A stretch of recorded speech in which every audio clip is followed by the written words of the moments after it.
میں یہاں کھڑی ہو کر تمہارا انتظار کروں گی۔ اور ہاں، کیا وہ اپنے ہی ساتھی البرٹو کو یہاں چھوڑ جائیں گے؟ ظاہر ہے کہ اس کے علاوہ ان کے پاس اور کوئی چارہ کار نہیں ہے۔ میں نے جواب دیا اور آگے بڑھ گیا۔ میں اندھیرے میں اندازے سے آگے بڑھ رہا تھا۔ بہت دور جہاز کا ہیولہ نظر آ رہا تھا۔ میں اطمینان سے جہاز کی طرف بڑھتا رہا یہاں تک کہ میں اس کے بالکل قریب پہنچ گیا۔ اب جہاز تک پہنچنے کے لیے مجھے گھٹنوں گھٹنوں پانی میں تیرنا تھا۔ میں پانی میں اترنے والا تھا کہ میرے دیکھتے ہی دیکھتے جہاز میں حرکت پیدا ہوئی، ایک ہچکولا ہوا اور آگے کی طرف جہاز بڑھ گیا۔ تو میرا خیال بالکل صحیح تھا پروفیسر۔ چاروں خوفزدہ اجنبی جہاز پر پہنچ چکے تھے اور انہوں نے میرے زندہ ہونے اور البرٹو کی ہلاکت کی خبر دیتے ہوئے جہاز والوں سے کہا ہوگا کہ وہ فوراً لنگر اٹھا دیں اور ٹیابو کا بھوت ہسپانوی زبان بولتا ہوا ہمارے پیچھے آ رہا ہے، کیونکہ ٹیابو کا بھوت ہسپانوی زبان بولتا ہوا علاقے میں موجود ہے اور اس نے البرٹو کو ٹھکانے لگا دیا ہے۔ مارکوس کو پہلے ہی البرٹو کی سرگرمیوں سے کوئی دلچسپی نہیں تھی۔ اس کی ہلاکت سے اسے شدید خوشی ہوئی ہوگی اور چاروں آدمیوں کی بات سنتے ہی اس نے لنگر اٹھانے کا حکم دے دیا ہوگا۔ میں ساحل کے قریب کھڑا رہا اور میں نے پانی میں اترنے کا ارادہ ترک کر دیا۔ میری نظروں کے سامنے جہاز نے حرکت کی اور آہستہ آہستہ شمال کی طرف بڑھنے لگا۔ الوداع اجنبی دوستو، میں نے اندھیرے میں آہستہ سے کہا، تم سونے کی کثیر مقدار کے عوض ایک لاش یہاں چھوڑ کر جا رہے ہو۔ اگر میں یہاں موجود نہ ہوتا تو یہ لاش چھوٹی چھوٹی بوٹیوں کی شکل میں سیافام انسانوں کے پیٹ میں اتر جاتی، لیکن اب میں ایسا نہیں ہونے دوں گا۔ میں نے ان لوگوں سے آدم خوری اور مردار خوری کی عادت چھڑوا دی ہے اور اس لاش کو ایک گڑھے میں دفن کر دیا جائے گا۔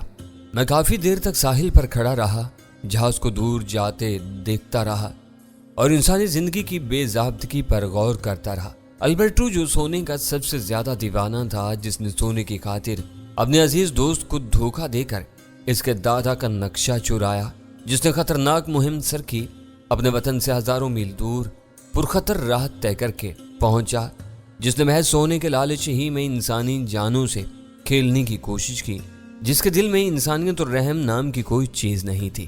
وہ آج مٹی کے ڈھیر کی شکل میں اپنے وطن سے ہزاروں میل دور دیار غیر میں مردہ حالت میں پڑا ہوا تھا۔ اس کے دوستوں اور ساتھیوں نے اتنی بھی ضرورت محسوس نہ کی کہ اس کی لاش ہی کو اپنے ساتھ لے جاتے۔ وہ اس کی لاش کو چھوڑ کر بھاگ نکلے۔ انہیں البرٹو کے مردہ بدن کی کوئی ضرورت بھی نہ تھی، انہیں صرف سونے کی ضرورت تھی اور سونا انہیں اپنی ضرورت سے کہیں زیادہ مل گیا تھا۔ اس کے سوا انہیں اور چاہیے بھی کیا تھا؟ میں کافی دیر تک خیالات میں غلطاں ساحل پر کھڑا رہا تھا، اپنی نظروں سے اوجھل ہوتے ہوئے جہاز کو دیکھتا رہا، یہاں تک کہ جہاز رات کی تاریکی میں سمندر کی لامحدود وسعتوں میں دور کہیں گم ہو گیا اور اب میری نظروں کے سامنے پانی کی سیاہ ہلکورے لیتی ہوئی چادر کے علاوہ اور کچھ نہیں تھا۔ میں نے واپسی کے لیے قدم اٹھائے اور آہستہ آہستہ چلتا ہوا واپس سے ہونے لگا۔ کافی دیر کے بعد میں اس جگہ پہنچا جہاں میرے انتظار میں کھڑی ہوئی نارو تھی۔ تم ٹھیک کہتے تھے ٹیابو، نارو نے میرے قریب آ کر مجھے پہچان کر کہا۔ تم بالکل ٹھیک کہتے تھے، وہ لوگ واقعی چلے گئے۔ میں نے اتنی دور سے ان کے جہاز کی آواز سنی ہے، وہ اپنے ساتھی کی لاش چھوڑ کر یہاں سے فرار ہو گئے۔ بالکل ٹھیک کہا نارو، میں نے کہا، بھلا لاشوں سے کسے دلچسپی ہو سکتی ہے؟ ان لوگوں کو تو سونا چاہیے تھا اور وہ انہوں نے بکثرت سمیٹ لیا تھا۔ ایک مردے کی خاطر وہ کوئی خطرہ کیوں مول لیتے؟ ان چاروں آدمیوں نے جہاز پر سب کو بتا دیا ہوگا کہ البرٹو مارا جا چکا ہے، بس اس کے بعد کسی کو ادھر آنے کی کیا ضرورت تھی؟ لیکن انہیں اپنے ساتھی کی لاش کے لیے تو آنا چاہیے تھا نا، نارو نے کہا۔ انہیں خوف تھا کہ اس صورت میں کہیں ان کے اپنے جسم بھی لاشوں میں تبدیل نہ ہو جائیں۔ میری اس بات کے جواب میں نارو کھلکھلا کر ہنس پڑی اور اندھیرے میں اس کے سفید سفید دانت چکمگانے لگے۔ مجھے ہنستی ہوئی وہ بہت اچھی لگی۔ دور تک سناٹا پھیلا ہوا تھا، جا بجا سیاہ فام جسم لمبے لمبے ڈھیروں کی صورت میں زمین پر پڑے ہوئے تھے۔ وہ سب کے سب بے ہوش تھے اور مجھے معلوم تھا کہ ان کے ہوش میں آنے میں ابھی کچھ مزید وقت لگے گا۔ اس کیفیت میں نہ جانے کتنی دیر گزر گئی۔ طویل وقت گزرنے کا احساس ہمیں اس وقت ہوا اس سنا میں نارو میرے قریب آ گئی تھی۔ وہ کیا چاہتی تھی میں اچھی طرح جانتا تھا۔ اسی کیف و سرور کی حالت میں نہ جانے کتنی دیر گزر گئی۔ طویل وقت گزرنے کا احساس ہمیں اس وقت ہوا جب ہمارے قریب پڑے ہوئے ایک آدمی نے آہستہ آہستہ اپنے بدن کو ہلانا جلانا شروع کر دیا۔ ہم دونوں حقیقت کی دنیا میں واپس آ گئے اور غور سے اس شخص کو دیکھنے لگے۔ اس وقت چاند نکل آیا تھا اور ساری بستی میں چاندنی کا فرش بچھا ہوا تھا۔ ہر طرف ٹھنڈک تھی اور ہلکی ہلکی روشنی تھی اور رات کا خوبصورت سناٹا تھا اور جنگل کی للکار تھی۔ ہزاروں طرح کی خوشبوئیں آپس میں مل جل کر ایک خوشبو کی شکل اختیار کر گئی تھی جسے کوئی نام دینا ممکن نہیں تھا۔ ایک بے نام سی انجان سی خوشبو، دل و دماغ کو مسرت اور معطر کر دینے والی خوشبو تھی۔ بیدار ہونے والے شخص کے چہرے پر سخت الجھن اور پریشانی کے آثار نظر آ رہے تھے۔ وہ ایک دم اٹھ بیٹھا اور حیران نظروں سے اپنے ارد گرد دیکھنے لگا۔ اسے اپنے سامنے میری اور نارو کی شکلیں نظر آئیں اور اس نے ٹوٹے پھوٹے الفاظ میں نارو کہا اور ایک بار پھر اپنے گرد و پیش پر نظر ڈالی۔ مجھے کیا ہو گیا تھا؟ اس نے مدھم سے لہجے میں کہا۔ اور ان سب لوگوں کو کیا ہو گیا ہے جو اس طرح الٹے سیدھے پڑے ہوئے ہیں؟ یہ شاید میری طرح یہ لوگ بھی گہری نیند میں سوئے ہوئے ہیں۔ تم نے اجنبیوں کا دیا ہوا مشروب پیا تھا؟ نارو نے اس سے سوال کیا۔ ہاں نارو، لیکن صرف اسی وقت جب تم نے اس کی اجازت دی تھی۔ تمہاری اجازت کے بغیر بھلا ہم اس مشروب کو کیسے ہاتھ لگا سکتے تھے؟ ہاں یہ ٹھیک ہے، نارو نے جواب دیا۔ تم اس مشروب کے اثر سے بے ہوش ہو گئے تھے اور یہ سارے لوگ جو لیٹے ہوئے ہیں یہ بھی اسی مشروب کے زیر اثر بے ہوش ہوئے ہیں۔ جس طرح تمہیں ہوش آیا ہے اسی طرح آہستہ آہستہ ان لوگوں کو بھی ہوش آتا جائے گا۔ اطمینان رکھو، یہ سب لوگ زندہ ہیں اور زندہ رہیں گے، ان میں سے کوئی مرے گا نہیں۔ مجھے یہ دیکھ کر خوشی ہوئی ہے کہ ٹیابو واپس آ گیا ہے، اس شخص نے کہا۔ جب اجنبی لوگ ٹیابو کے بغیر واپس آئے تو مجھے ان کی یہ بات بالکل پسند نہیں آئی۔ اگر ٹیابو واپس نہ آتا تو ہم ان اجنبیوں سے سختی کے ساتھ باز پرس کرتے۔ تمہارا شکریہ دوست، میں نے اس شخص سے کہا۔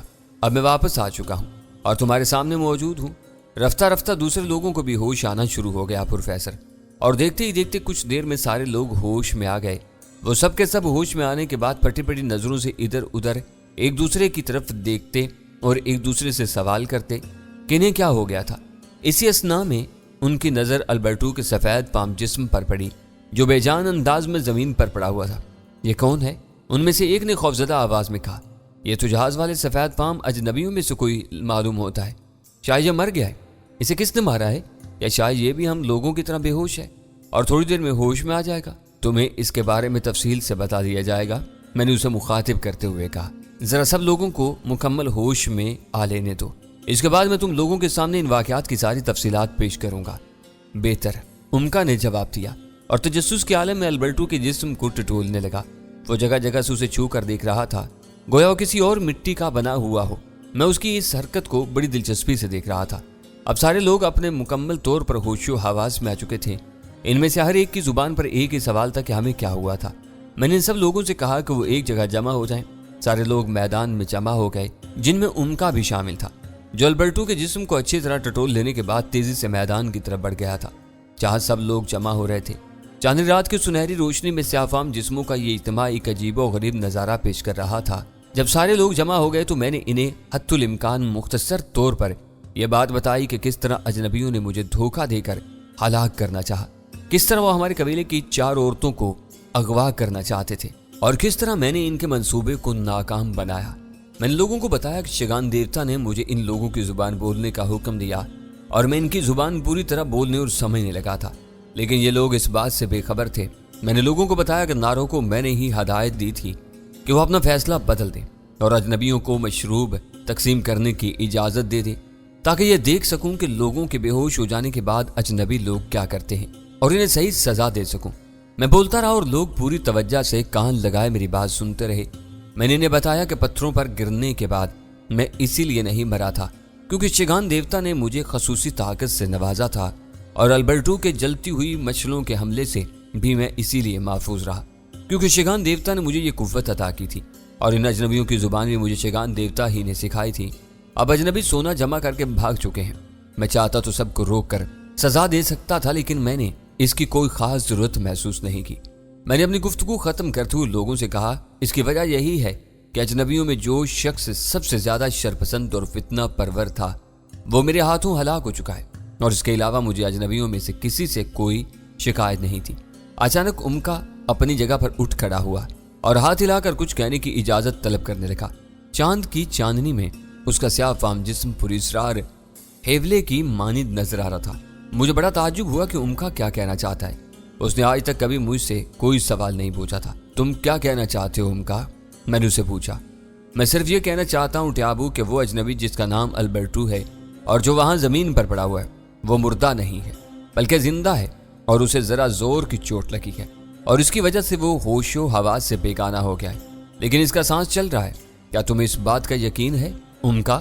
میں نے حیرت اور خوشی کے ملے جلے جذبات کے ساتھ پوچھا۔ سچ تو یہ ہے پروفیسر کہ مجھے البرٹو کی موت سے کوئی خوشی نہیں ہوئی تھی اور نہ ہی میں اسے قصدن ہلاک کرنا چاہتا تھا۔ میں نے تو اس کے منہ پر ہاتھ اس وقت غصے کے عالم میں مار دیا تھا جب اس نے دونوں مچھروں کو میرے چہرے میں گھسیڑنے کی کوشش کی۔ امکا کی زبانی یہ بات سن کر البرٹو مرا نہیں ہے بلکہ زندہ ہے تو مجھے واقعی خوشی ہوئی۔ میرے نزدیک البرٹو کا زندہ رہ جانا ایک خوشی کی بات تھی۔